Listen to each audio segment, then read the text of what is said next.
leverage? Yeah. So to get rich, you're going to need leverage, and leverage comes in labor, it comes in capital, or it can come through code or media. But most of these, like labor and capital, people have to give to you. For labor, somebody has to follow you. For capital, somebody has to give you money or assets to manage or machines. So to get these things, you have to build up credibility, and you have to do those under your own name as much as possible, which is risky. So accountability is a double-edged thing. It allows you to take credit when things go well and to bear the brunt of the failure when things go badly. So in that sense, people who are stamping their names on things aren't foolish. They're just confident.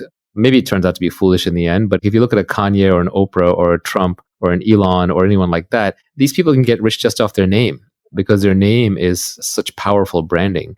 Regardless of what you think of Trump, you have to realize that the guy was among the best in the world at just branding his name. Why would you go to Trump Casino? It used to be because Trump. Why would you go to Trump Tower? Because of Trump. When it came time to vote, I think there were a lot of voters who just went in and said Trump. They recognized the name. So the name recognition paid off. Same thing with Oprah. She puts her brand on something, her name on something, and it flies off the shelves, and it's like instant validator. But these people also take risks for putting their name out there. Obviously, Trump is now probably hated by half or more than half of the country and by a big chunk of the world because he sticks his name out there. By putting your name out there, you become a celebrity. And fame has many, many downsides. It's better to be anonymous and rich than to be poor and famous. But even famous and rich has a lot of downsides associated with it. You're always in the about. But clear accountability is important. Without accountability, you don't have incentives.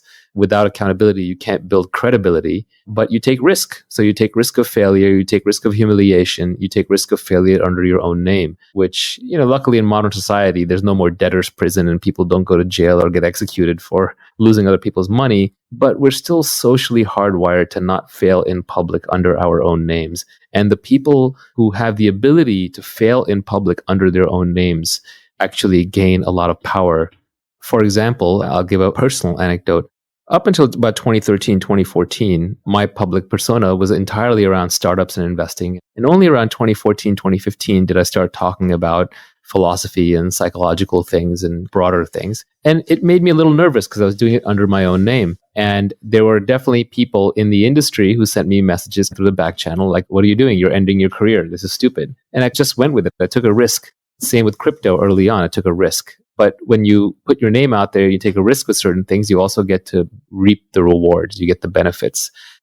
Accountability is important because that's how you're going to get leverage. That's how you're going to get credibility. It's also how you're going to get equity. You're going to get a piece of the business. When you're negotiating with other people, ultimately, if someone else is making a decision about how to compensate you, that decision will be based on how replaceable you are. And if you have high accountability, that makes you less replaceable. And then they have to give you equity, which is a piece of the upside. But equity itself is a good example because equity is also a risk-based instrument. Equity means you get paid everything after all the people who need guaranteed money are paid back. So if you look at the hierarchy of capital in a company, the employees get paid first. They get to pay the salary first. Like in the legal proceedings, the salaries are sacrosanct. If you are a board member and the company spends too much money and has back salaries to pay, the government will go after you personally to pay back the salaries. So the employees get the most security, but in exchange for that security, they don't have as much upside. Then next in line would be the debt holders, who are maybe the bankers who lent money to the company for operations, and they need to make their fixed coupon every month or every year, but they don't get much more upside beyond that. Now, they might be making 5, 10, 15, 20, 25% a year, but that's where their upside is limited to. And then finally are the equity holders. And these people are actually going to get most of the upside. So once the debt holders are paid off and the salaries are paid off, whatever remains goes to them. But if there isn't enough money to pay off the salaries and the debt holders, or if there's just enough to pay off the salary and the debt holders, which is what happens with most businesses most of the times, the equity holders get nothing. So the equity holders take on greater risk, but then they take on, in exchange, they get nearly unlimited upside. And you can do the same with all of your work. So essentially, taking accountability for your actions is the same as taking an equity position in all of your work. You're essentially taking greater downside risk and greater upside risk.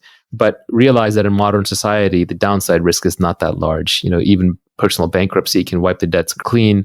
In good ecosystems, I'm most familiar with Silicon Valley, but generally people will forgive failures as long as you were honest and made a high integrity effort. So there's not really that much to fear in terms of failure. And so people should be taking on a lot more accountability than they actually are.